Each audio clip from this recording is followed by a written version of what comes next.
अलख निरंजन आदेश. सर्व नवनाथ भक्तांचे नवनाथ भक्तिसारच्या अध्याय 13 मध्ये स्वागत. श्रोतेहो, आपण या अध्यायात पाहणार आहोत मैनावतीस नवनाथांनी काय उपदेश केला आहे, तसेच जालिंदरनाथांचे शाबरी कवित्व. अध्यायाला सुरुवात करूयात. जालिंदरांनी मागील अध्यायामध्ये ज्या प्रकारे देवांची फजिती केली ती हरिहरांनी दुरूनच पाहिली होती. देव निघून जाताच जालिंदरनाथ व कानिपनाथांसह तेही 3 दिवस बद्रिकाश्रमात राहिले. तेही म्हणजे भगवान विष्णू हरिहर. त्या मुक्कामी जालिंदरांच्या पराक्रमाची व गुणांची प्रशंसा करून भगवान शंकर त्यांना म्हणाले की नाथा, कलियुगात वेदविद्या मागे पडेल, त्यामुळे तिच्या योगाने होणारे जी कार्य आहेत ती होणार नाहीत. अशा वेळी तरुण जाण्याच्या दृष्टीने लोकांना काही साधन मिळाले नाही तर ते दुःखी होतील.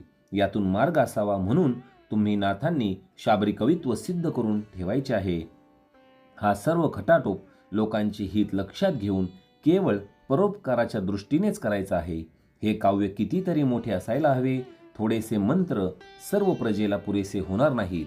यात तुम्ही स्वतः 34 कोटी 12 लक्ष व कानिपनाथांनी 6 कोटी 8 लक्ष इतकी मंत्र निर्मिती करायची आहे.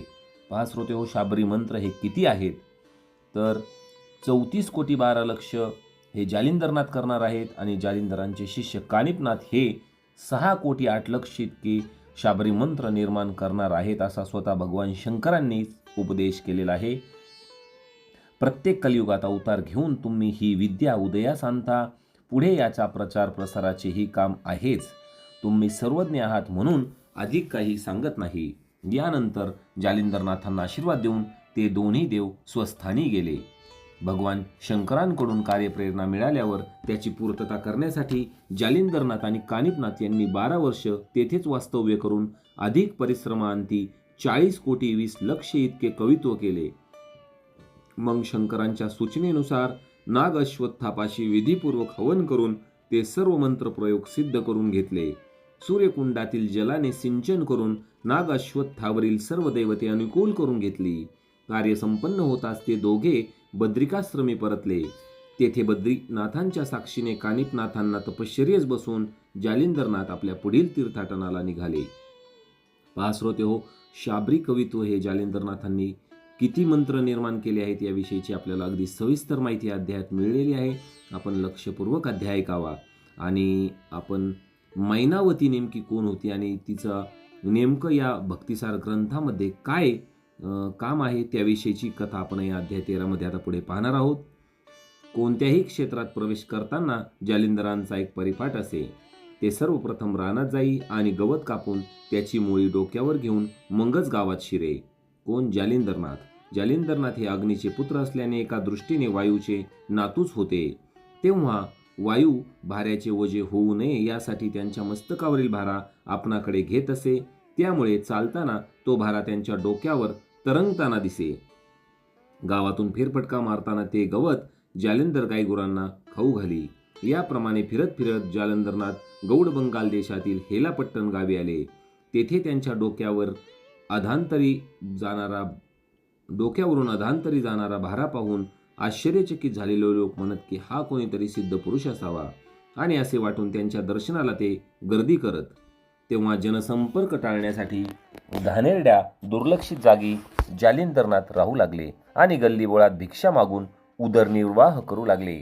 त्यावेळी हेलापट्टणावर गोपीचंद नावाचा राजा राज्य करत होता. तो सुंदर, पराक्रमी, बलाढ्य व सर्व ऐश्वर्याने संपन्न होता. त्याची आई मैनावती ही विधवा पण मोठी साध्वी होती. राजा तिला फार मान देत असे. लक्षात घ्या श्रोतेहो, मैनावती कोण आहे तर जालिंदरनाथ हेलापट्टण या गावी आलेले आहेत ना. ज्यावेळेस फिरत फिरत आलेले आहेत त्यावेळेस हेलापट्टण जे गाव आहे तिथे गोपीचंद नावाचा राजा राज्य करत आहे आणि त्याच्या आईचे नाव आहे मैनावती. अतिशय गोंधळात टाकणाऱ्या गोष्टी आहेत श्रोतेहो मित्रांनो.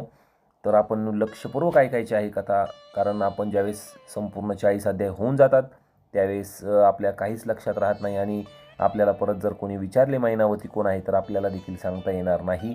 तर मी जी तुम्हाला ही माहिती सांगत आहे ती आपण लक्षपूर्वक ऐकावी आणि थोडंसं लक्षात देखील ठेवायचं आहे. लक्षात जर आलं नाही तर पुन्हा पुन्हा अध्याय श्रवण करायचे आहेत, ऐकायचे आहेत, जेणेकरून सर्व गोष्टी आपल्या सुरळीतपणे लक्षात येतील. एके दिवशी ही जी मैनावती आहे राजाची आई, ती राजप्रसादाच्या सज्जात उभी असताना सहजच तिचे लक्ष रस्त्यावरून जाणाऱ्या जालिंदरनाथांकडे गेले. त्यांच्या डोक्यावरील अधांतरी तरंगणारा गवताचा भारा पाहून त्यांना आश्चर्य वाटले. हा कोणीतरी महात्मा असावा असे वाटून तिने आपल्या दासीला गुप्तपणे त्यांच्या मार्गावर पाठवले. नित्याप्रमाणे तो जती गाईगुरांना चारा घालीत गल्ली बोळातून हिंडत तिन्ही सांजेच्या वेळेस सांदी कोपऱ्यातील उकिरड्यावर जाऊन बसत. दासीने तेथील खानाखुणा नीट लक्षात ठेवल्या आणि राजप्रसादात परतून मैनावतीला जी काही दिवसभरात हकीकत घडलेली आहे ती सर्व सांगितली. त्या दिवशी रात्री समयी सर्वत्र निजानीज झालेली पाहून काही फळे व मिष्टान्न घेऊन मैनावती स्वतः दासी समवेत महालाच्या बाहेर पडली. बाहेर निघताना त्या दोघींनी स्वतःभोवती कांबळी ओढून घेतली होती. कांबळी म्हणजे एक प्रकारचं काळ्या कलरचं असं वस्त्र, जे कोणी ओळखू नये आपल्याला म्हणून. जालिंदरांपाशी जाताच त्या दोघींनी त्यांच्या चरणावर डोके ठेवून नमस्कार केला आणि आणलेले जे काही भांडं होतं आणि त्याच्यात जी फळे होती ती त्यांच्यासमोर ठेवली. त्यावेळी मैनावतीने नाथांची स्तुती करून मला उपदेश द्या अशी विनंती करताच नाथांनी शिव्या देत त्या दोघींना दगड मारली. पण मैनावतीने आपले धैर्य जरा देखील ढळू दिले नाही. ती आपल्या निश्चयाशी ठाम राहिली. ते पाहून नाथांनी रुद्रावेश टाकून तिची प्रेमाने चौकशी केली. तेव्हा मैनावती म्हणाली की महाराज, मी त्रिलोचनाची पत्नी आणि राजा गोपीचंदाची माता आहे. लक्षात घ्या श्रोते, अजून इथे एक नवीन नाव ॲड झालेले आहे, त्रिलोचन राजा, जो मैनावतीचा नवरा आहे पण तो मृत्युमुखी पडलेला आहे. काळाने माझ्या पतीचे छत्र हिरावून नेले.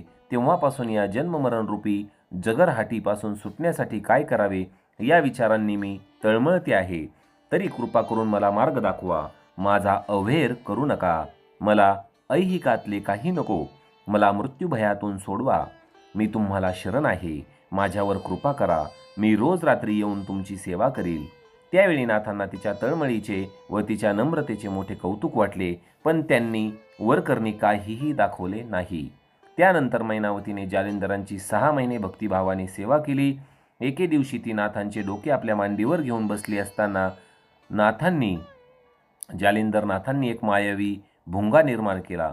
त्याने तिची मांडी पोखरण्यास सुरुवात केली. मैनावतीने त्या वेदना सहन केल्या, पण नाथांची निद्रा झोप भंग होऊ दिली नाही. जाग येताच नाथांनी मैनावतीच्या मांडीला छिद्र पडलेले असून सर्वत्र रक्त विखुरलेले आहे हे पाहिले. ते पाहून प्रसन्नचित्त झालेल्या जालिंदरनाथांनी तिला त्या क्षणी तारक मंत्राचा उपदेश केला. त्यामुळे तिला अद्वैत स्थिती प्राप्त झाली. जालिंदरनाथांनी अमरपद देऊन तिच्या जन्माचे सार्थक केले. अशा प्रकारे श्रोते हो, अगदी थोडक्यात पण सविस्तररित्या मी तुम्हाला नवनाथ भक्तिसारचा अध्याय 13वा इथे सांगण्याचा प्रयत्न केला आहे. आपण श्रोते हो कथासार पाहत आहोत, पण येणाऱ्या ज्या श्रावण महिना आहे त्यामध्ये आपण याचे पारायण करतो आणि ज्या काही ओव्या आहेत, भक्तिसार आपला जो ग्रंथ आहे तो वाचत असतो आपण दरवर्षी. तर त्याचे वाचन तर श्रावण महिन्यात होईलच, पण कथासार जे गोष्टीरूप आहे ते देखील आपल्या लक्षात येणे गरजेचे आहे. कारण ज्यावेळेस आपल्याला ते व्यवस्थित समजते त्यावेळेसच आपल्याला त्यामध्ये उत्सुकता निर्माण होते आणि मग आपल्याला पुढील अध्यायात काय होणार, अजून पुढील अध्यायात काय होणार याची एक उत्सुकता लागते. तर श्रोते हो, या अध्यायामध्ये एवढेच. पुढील अध्यायात आपण पुढील गोष्टी पाहणार आहोत आणि पुढे मैनावतीचं काय आता जालिंदरनाथांकडे मागणी आहे त्याविषयीची देखील कथा आपल्याला पुढील अध्यायात समजणार आहे. तर व्हिडिओ संपवताना सर्वप्रथम आपण इथपर्यंत व्हिडिओ पाहिला त्याबद्दल आपल्या सर्वांचे आभार. चॅनलवर नवीन असताल तर चॅनलला सबस्क्राईब करा. तसेच व्हिडिओला लाईक करून कमेंट्समध्ये अलख निरंजन आदेश लिहायला विसरू नका आणि व्हिडिओला जास्तीत जास्त लोकांपर्यंत शेअर करा. नाथांचा प्रचार प्रसार करणे हे आपल्याच हातात आहे, त्यामुळे व्हिडिओला जास्तीत जास्त शेअर करा. या कलियुगामध्ये आजकाल पाहत आहोत आपण की अध्यात्माकडे लोकांचे कमी लक्ष आहे. तर आपण प्रचार प्रसार करणे अतिशय जास्त गरजेचे आहे, जेणेकरून सर्वांना या नवनाथांविषयीचा जो जीवन प्रवास आहे तो माहीत होईल. तर भेटूया लवकरच पुढील व्हिडिओमध्ये.